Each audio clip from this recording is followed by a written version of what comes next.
Ladies and gentlemen, welcome. Thank you for coming. I'm going to introduce a couple friends of mine from Washington State University. And then, can't hear me? My phone's working out well. Quiet, please. So this is better? Yes.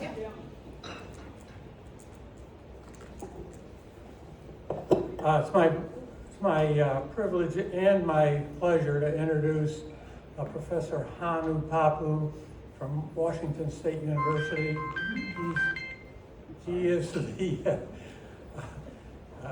Sheets Chewy Charitable Foundation chair holder at Washington State, and has been making really important contributions to the American Dahlia Society in his virus research activities, and we have benefited greatly from that. The other gentleman who is Prabhu coming? Prabhu? Oh yeah, okay. Thanks. Prabhu Nanasekaran is, I think he's the guy who does the work. Prabhu is a world-renowned virus and plant pathology expert, and is traveling the globe a lot. And Prabhu is the man on the scene. Prabhu was wasn't available to come to the meeting last national in Ohio, and so I'm delighted to have him here today. I'd encourage you to introduce yourself and welcome him, because he is a fundamentally important part of our project there. Officially, I think his title is Postdoc Research Associate, something close to that. And anyway, an important part of the project. I am going to begin this virus talk with some slides on what's been going on with the field research activities. Am I losing that? In 2015, we started with some virus testing in 5 different Ohio gardens, tested a few plants, less than 200, and it was immediately apparent that the leaves that showed virus symptoms tended to be virused. The leaves that were clean tended to be not nearly so virus. So that led to that first key item in our strategy for a clean garden, and that is, if in doubt, throw it out. Over the next 5 years, a lot of, literally thousands of samples were tested in Professor Pappu's lab. And the thing of greatest importance that happened in that time period was the creation of the Sheets Chewy chair that Professor Pappu holds. Here are the key trends that we saw over that period of time. The incidence of Dahlia mosaic virus and Dahlia common mosaic virus decreased dramatically in our samples. I had a lot of that early, and the plants that had it died, and we haven't had much of it since. Maybe one of the most important observations was that we can have virus in plants that are completely asymptomatic. The reason that's important is that we can't go out in the garden and cut one plant with confidence that it's clean because it looks good, because it may well have virus.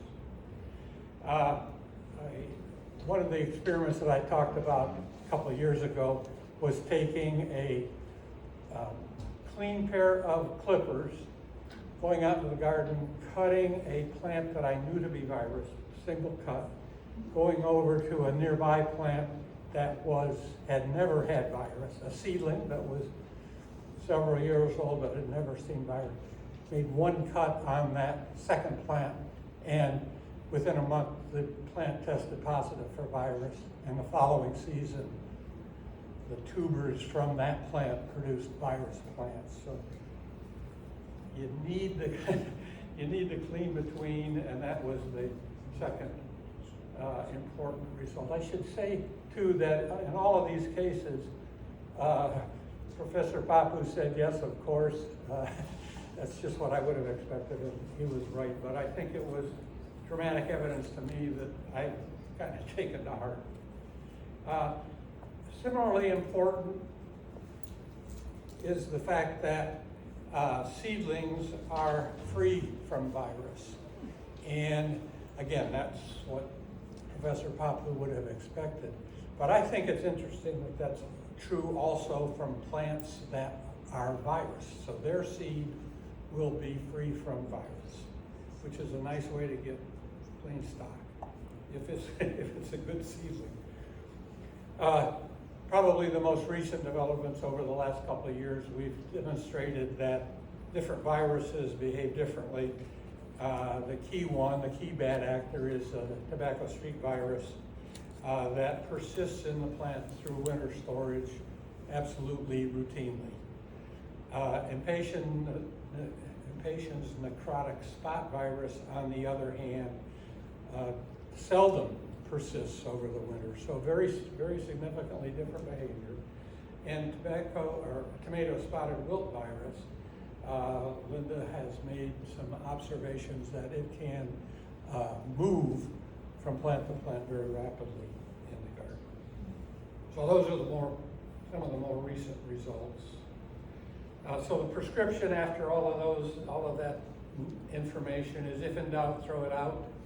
I'm going to show you some Linda's pictures from her Flickr account in just a second. But I would encourage you also to check the University of North Carolina YouTube video on nutritional effects in dahlias, because I think you'll find that the visible effects on the foliage are significantly different in virus material than nutrition. So you can actually develop some confidence as whether the problem that you're having is, nutrition or virus. Clean between the three solutions that are effective are 10% bleach. Professor Pappu calls that the gold standard. 4 teaspoons of Dawn dish detergent in 5 cups of water, or Virkon S. I personally use the first 2 in combination, dip in bleach, and then rinse that chlorine off by a dip in soapy water. Again, in that area, remember, a clean looking plant may be virus, so take care. Don't assume that a good looking plant won't be virus. Start with clean stock. That may mean just something as simple as the very best plants in your garden, but we have the additional new development of your club's clean stock offense. Many of you participated in that project this year. I'm going to show you some results in just a second. The one that I have become increasingly using is to isolate clean stock, or new stock, because I am often disappointed in finding stock that I've purchased to be virus. So it's not a bad idea to try to isolate that. So that's the current basic prescription for clean garden. Here are Linda's pictures. The top, right and left, particularly on, let me see, is it going to be on my left? On your left, I associate with TSV. That's the yellowing of the veins, very common, or even INSV.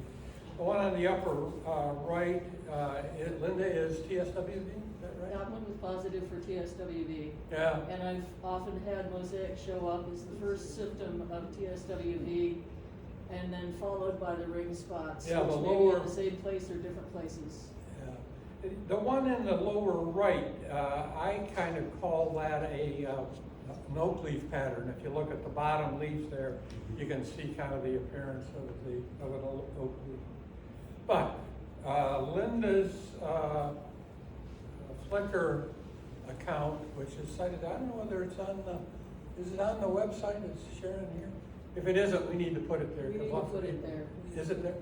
So what I have there is pictures of plants that I've actually tested through the WSU program. Some of the plants themselves, but I've tried to take pictures of all of the actual leaves that I sent in for sampling. And the sad thing is that an awful lot of those pictures come from my garden. But I tend to hang on to the ugly ones to make sure I get a chance to Yeah, sample sure. them. And Linda and I both grow a fair number of virus plants in order to be able to better understand what's going on. And it's also important to note that they are correlated with their virus test results, which are written down in the comments down below the photos. Okay, next. I'm going to quit here pretty quickly. Okay, to talk about 2022, we have results from maybe a dozen vendors at this point, and their results vary from 33 to 77% positive for virus. We have a relatively small number of tomato spotted wilt virus among them. TSD in one case as low as 23%, which is pretty good. And there's about 20% INSD. The interesting thing about the vendors, they are probably not the vendors that you think of, but they are small vendors, and they are intensely interested in doing better. So it is encouraging. I'm going to share the results from 15 clubs so far. They have ranged from 27% to 83% positive for virus. Now I'm talking about all of the viruses, which includes INS and INSV, which isn't problematic, very problematic. Okay, there's the current club results, and I want to point out that this is the Elkhart Dahlia Society, just below the Dahlia Society of Ohio. But let me just, these bars, the low bars are the tomato spotted wilt, and that's a serious issue. Tobacco streak virus is the one that is absolutely persistent, and that's the most serious problem one. Part of the reason that our results were high is we have a lot of INSV for some reason this year. I kind of purposely made those labels too small for you to read. Because it isn't important really what's out at that end. The point is that as you continue to do it, this is where you're going to end up. You'll end up doing better and better with the results. Okay, I think I'm going to quit. There's one more slide, but we'll just pass on. So, interesting field research. Linda and I and Brad and Jerry are the and we've been working. Nick. Nick is the fifth member of the team. So, thank you.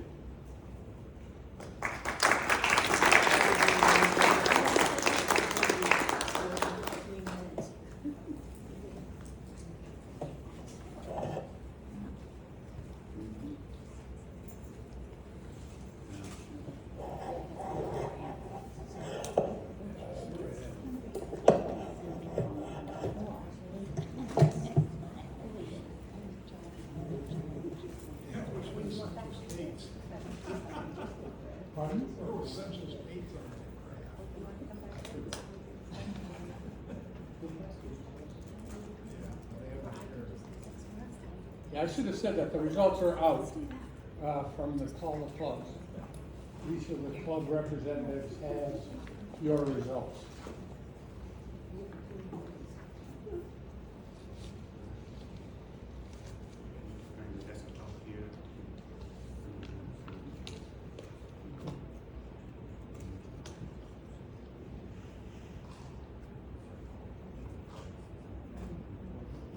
Laptop. Are you trying to get to PowerPoint or? Yeah, just the Explorer, Windows Explorer. Maybe this is.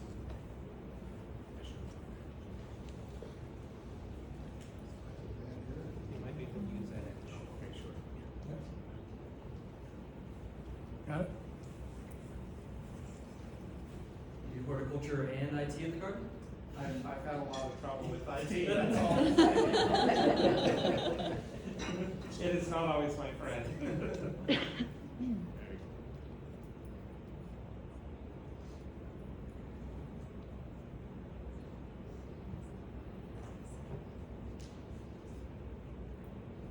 There you go. Good afternoon, everybody. Good afternoon, everybody. I understand I had a heavy lunch. So please wake me up if I start napping during my talk. This technology reminds me, we have an internal joke among faculty that how can you tell that someone has a PhD? The answer is he or she cannot talk without a PowerPoint. So, first of all, I think I have about 20 minutes, so we'll try to tag team if there's time with Your time is 3:30. 3:30, yeah. So about 20 minutes. I'm still looking at my Pacific time, it's 10 after 12. So it's lunchtime. Bye, everybody. So yeah, as Dr. Miner mentioned, I'm Hanu Pappu. Those of you who don't know me, your luck just ran out. I'm sorry. So at Washington State University, and before we get started, I'd like to thank the National Capital Dahlia Society for a wonderful, wonderful show. Again, let's give a big shout out.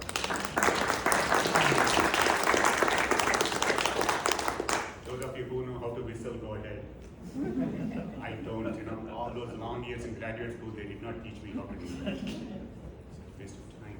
So, I'll just try to be very quick and give you an update, but I know that I'll run out of time, so I first show some of the people, as Ron said, who actually did the work. Is Dr. Prabhu.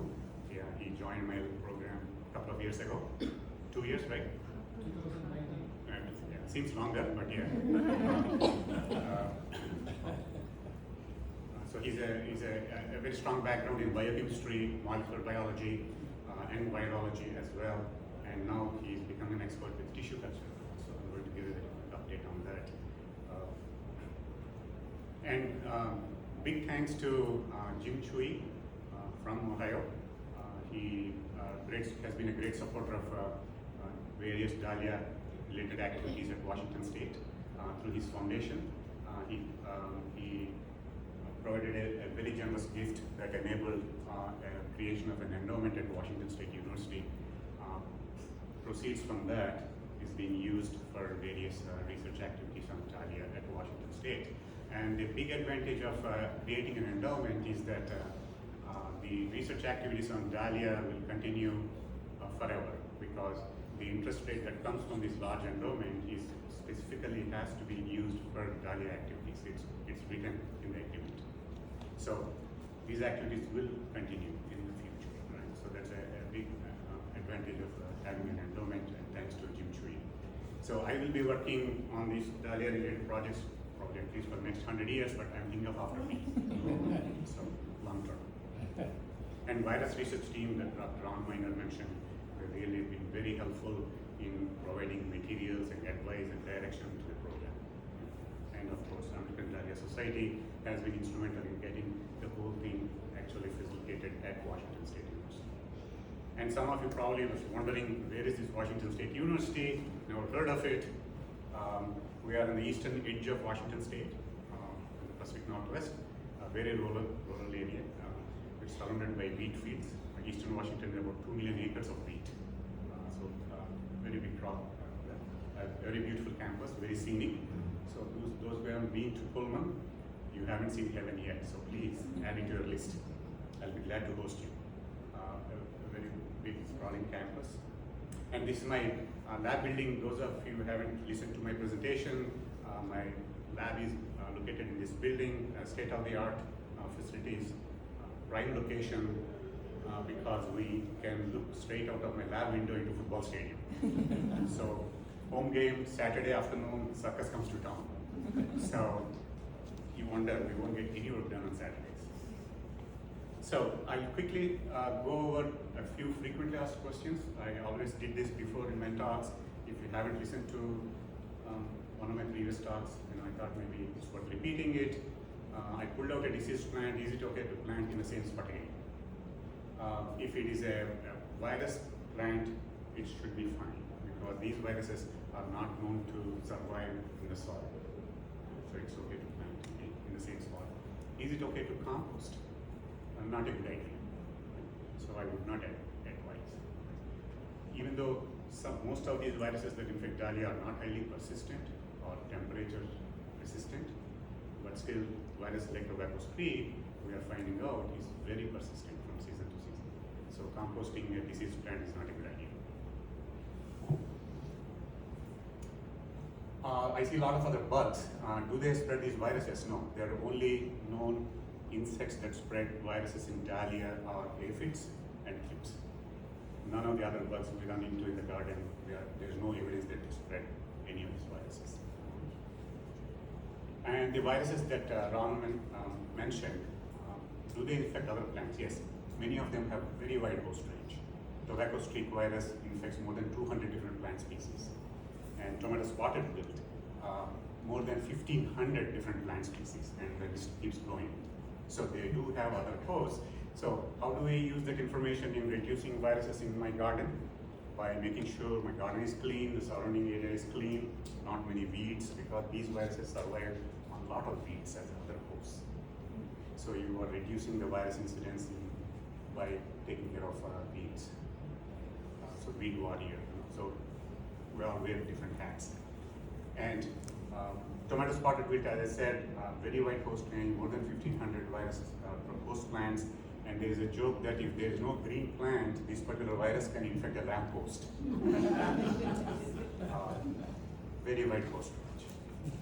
Is there a chemical I can spray and kill, like spraying and kill bugs? Unfortunately, there is no chemical that it can selectively target and kill a virus in a diseased plant. Unfortunately, there is a reason why. Because viruses become integral part of a plant cell and replicate within the plant cell, and there is no chemical to distinguish your plant DNA and viral DNA, and only kill viral DNA. So that's the problem.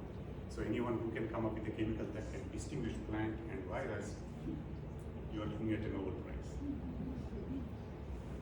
Are there any, I get this question very frequently, are there any cultivars? I used cultivar. I didn't know Scott is going to be here. So, are there any cultivars that are resistant to viruses so I don't have to worry about having sick plants in my garden? Unfortunately, we don't yet. But that's one of the long-term goals because it's a very time-consuming process. Identifying sources, some of the either wild species or cultivars that seem resistant to virus infection, and then identifying what are the genes that contribute to that resistance, identifying them, cloning them, and understanding how the process is working. Many times the resistance is governed by not one gene, but could be dozens of genes. So then the task of identifying those dozens of genes becomes even more difficult.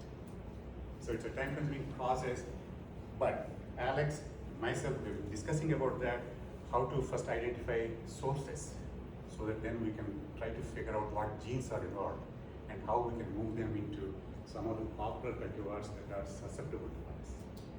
The same process we do when we are developing a resistant potato variety or apple or tomato, identifying where the sources of resistance are, what are the genes that are governing that, how can we move them to the area. Right? So this is one of the long-term goals of the program. So quickly, I started with a stock that tested clean last year, but this year I found a few that are diseased. That could happen, but there should not be a reason for you to just get discouraged. Or what's the point of getting my stuff tested? Anyway, I'm going to find some diseased plants.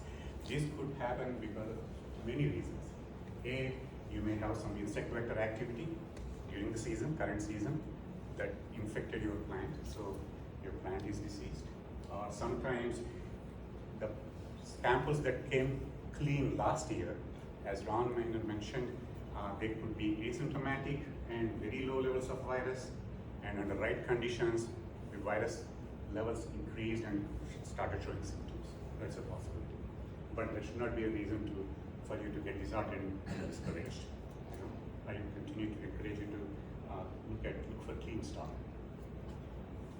Some of the samples I submitted for testing, they looked clean, but they came back positive. What's going on? Sometimes that can happen because, as Ron mentioned, in some cases the virus can be there, but it remains silent, not showing any disease, any symptoms. Under right conditions, mainly environmental conditions are right, the virus level goes up and takes over the plant, and plants started to be sick. So how the virus levels increase or decrease in a plant depends a lot on the environment, the temperature, for example. Conversely, I sent some plants with symptoms, but test came out clean. I'm expecting some virus infection there, right? Plant looks sick. In this case, that symptom probably could be due to something else. It may not be due to the viruses that we tested. So these things also can happen and can be confusing. So good to keep that in mind. Golden rule, as Ron Miner mentioned, is to isolating your stock. As you get fewer and fewer infected plants in your garden, it takes time, but eventually you will see the virus incidence go down. Not only with dahlias, it's the same thing with many of the ornamental geophytes. I listened to your talk, I paid attention. So quickly, Ron mentioned several viruses. It's alphabet soup, I apologize. We use a lot of acronyms, but important to give you an understanding of how different these viruses you have in your garden and how, depending on how these viruses behave, it's important that we can manage and reduce them, right? So it's important to know. The tobacco streak virus, the most persistent one that we are finding so far, it is right here called Ilar virus. So these viruses come in different sizes and shapes. There are now more than 1,500 different viruses so far reported, affecting a wide range of plants, more than 1,500. So next slide, I'm going to go over all 1,500 and I expect you to memorize them. Oh, wow. And there will be a quiz at the end. So, tobacco streak looks very different. It has 4 particles, 3 different RNAs, very complicated virus. Tomato spotted wilt and INSV, impatiens necrotic spot. Sorry, these are tongue twisters. They belong to a group called viruses, and as you can see, I'll show you a bigger picture of this. It's very different from tobacco streak. The biology is different, the vectors, how they acquire the virus is different, how they survive is different, how they attack the plant is different, completely different viruses. And we have another group of viruses that infect dahlias. These are DNA viruses called Dahlia mosaic. So the previous viruses are RNA viruses. That means they have the RNA genome that codes for all the genes required to attack a plant and cause disease, kill a plant. Whereas another group of viruses have a DNA as a genome. Our genome is DNA. We have 46 chromosomes that consist of DNA, right? 23 come from the father, 23 come from the mother, 2 of them are sex chromosomes, right?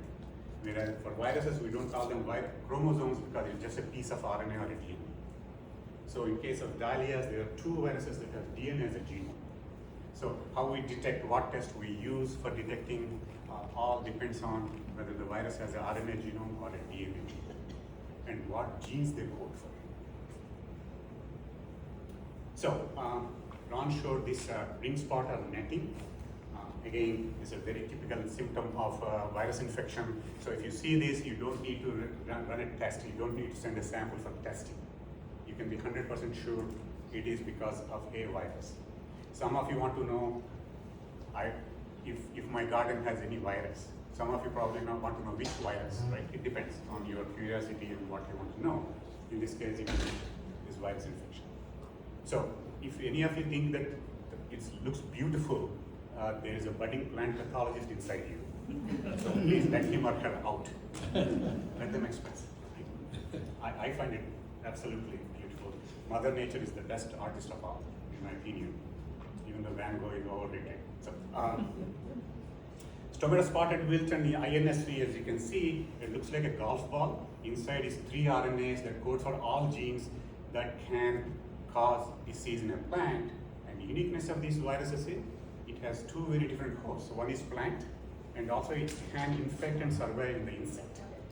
So not many viruses can do that.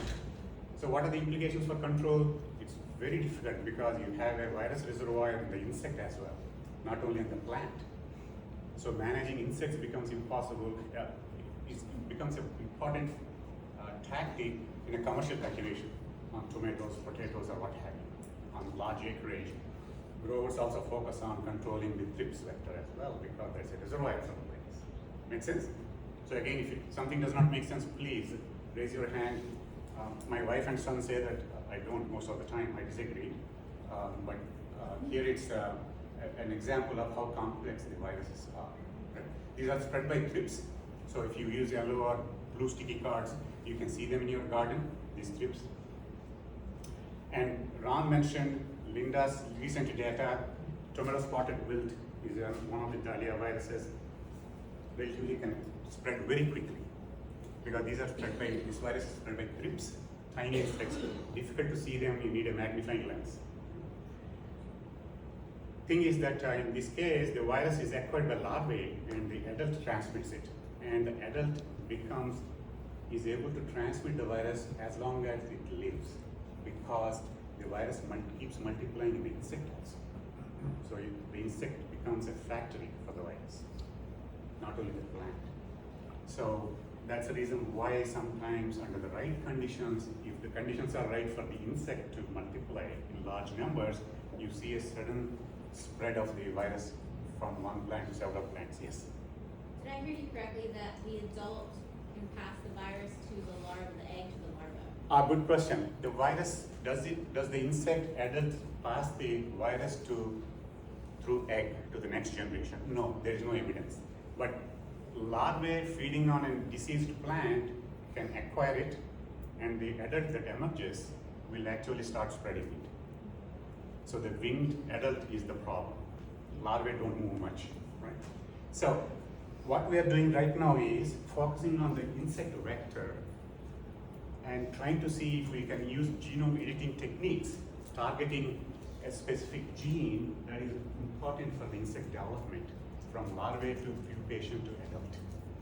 So can we disable those genes so that the larvae don't become adults? Because adults are the problem. They fly around. They don't respect the boundaries of my house and your house, right? So we are just getting started about using some of the genome editing of what you may have heard, CRISPR.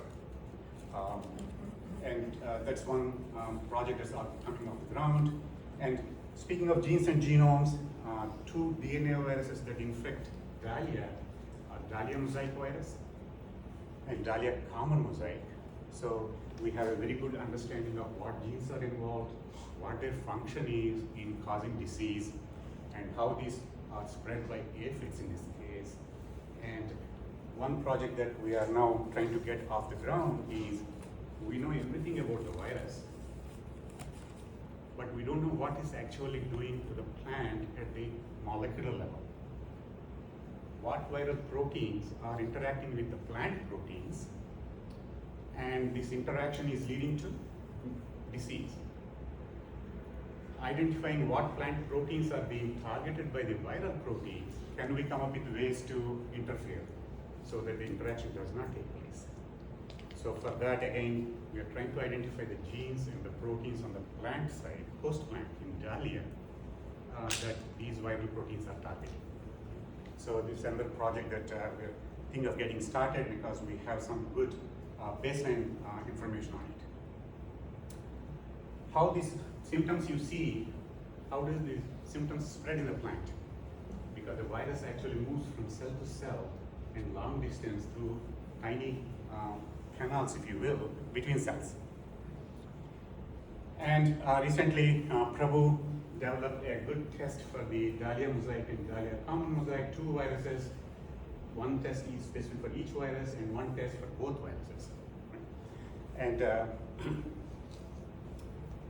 And then we did some genome sequencing to better understand these DNA viruses infecting dahlias. So we have some archived samples and others that from which Dr. Prabhu was able to isolate the DNA viruses and clone and sequence them. We have a better idea about the whole genome and what genes each of these viruses coding, and based on that, is able to develop and refine tests for these viruses.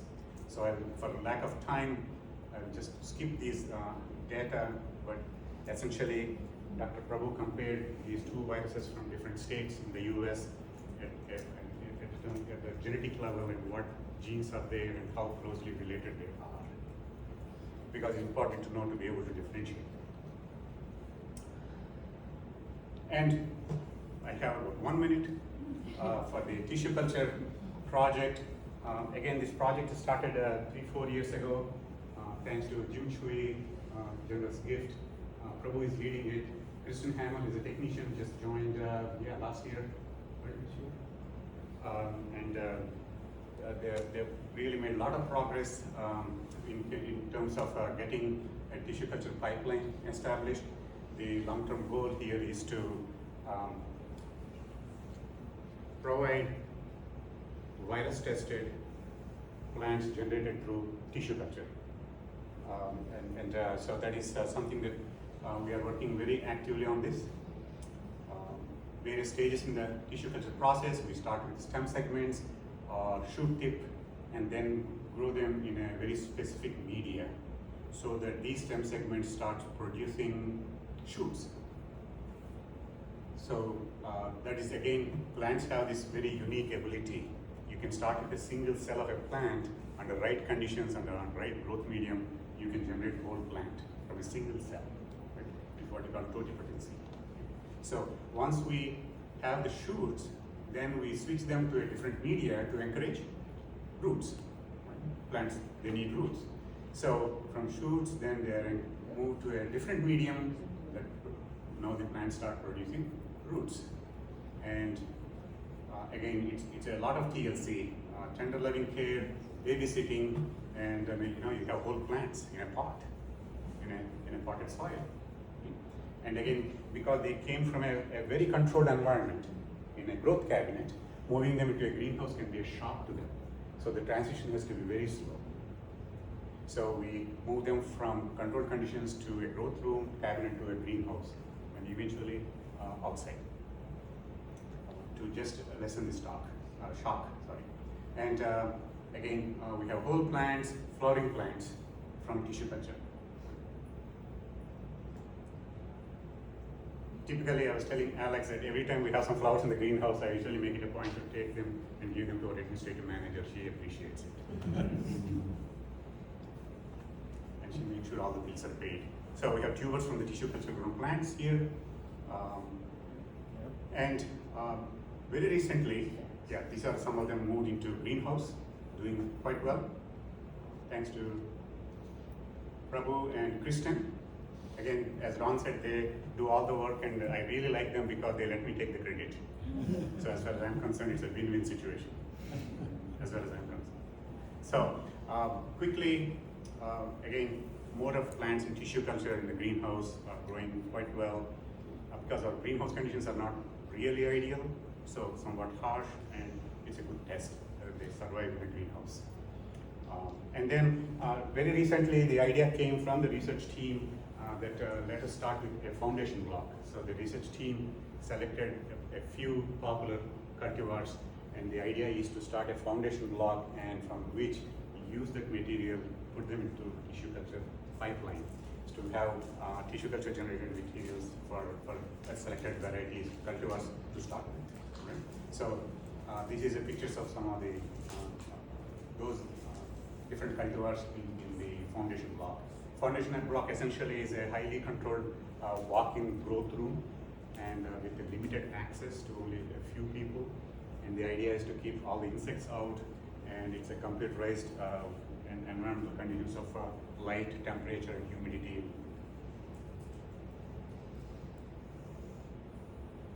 I think that's where I'll stop. Quickly, ongoing projects and experiments. We continue to offer testing services.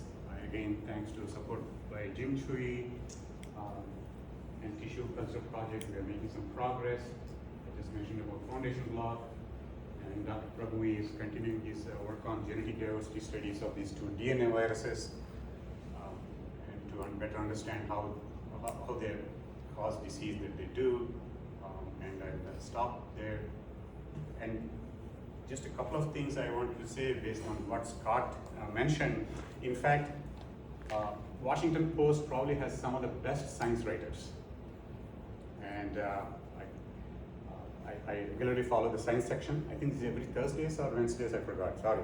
But I make my students, the classes I teach, the courses I teach, I make them read the science section because we try to develop those writing skills in communicating science. And Scott, really thank you and your colleagues at Washington Post. Appreciate that. And speaking of uppercase and lowercase letters, one of my grad students, I was correcting her thesis, and same word in one sentence she used uppercase, in another sentence same word lowercase. I asked her what is the logic behind it. She said, well, in this sentence uppercase word looked nicer, and here lowercase looked nicer. I understand that. So I took the cushion I used behind my back in my chair, I put it against the wall of my office wall, and started banging my head. She got a laugh. Thank you very much. Thank you.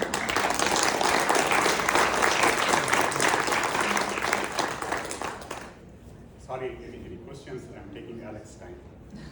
Any questions? One question. Yes, sir.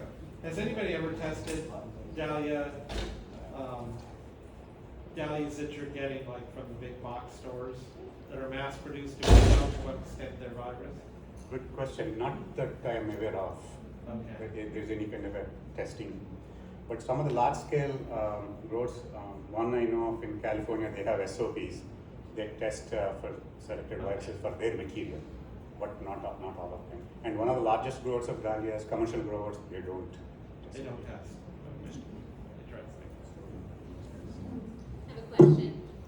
I've always been curious about the origin story of the Dahlia mosaic virus. Like, at what point were they testing or seeing something that said, hey, this is either a different mosaic virus or something altogether? Like, what caused them to investigate that further?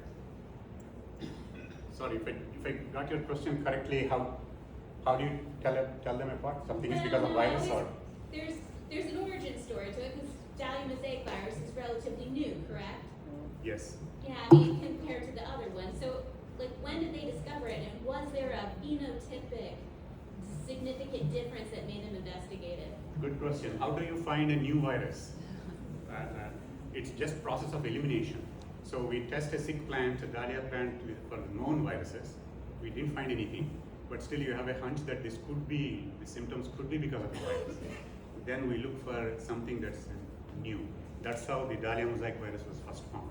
At the time, a DNA virus was not known to infect dahlias. Conventional wisdom was all are RNA viruses. So this group in Kentucky asked this question, what if there's a DNA virus? And it turned out to be, Dahlia mosaic. In fact, the first DNA virus that was described from plants was actually cauliflower mosaic virus. And that was such a shift in the paradigm. At the time, all plant viruses are RNA viruses. And first discovery of a DNA virus is many people did not believe at the time. And it was such a shift in our paradigm. The scientist who discovered the DNA virus actually was elected to National Academy of Sciences. That is one of the highest honors for a scientist here in the US. Very good question. Yeah.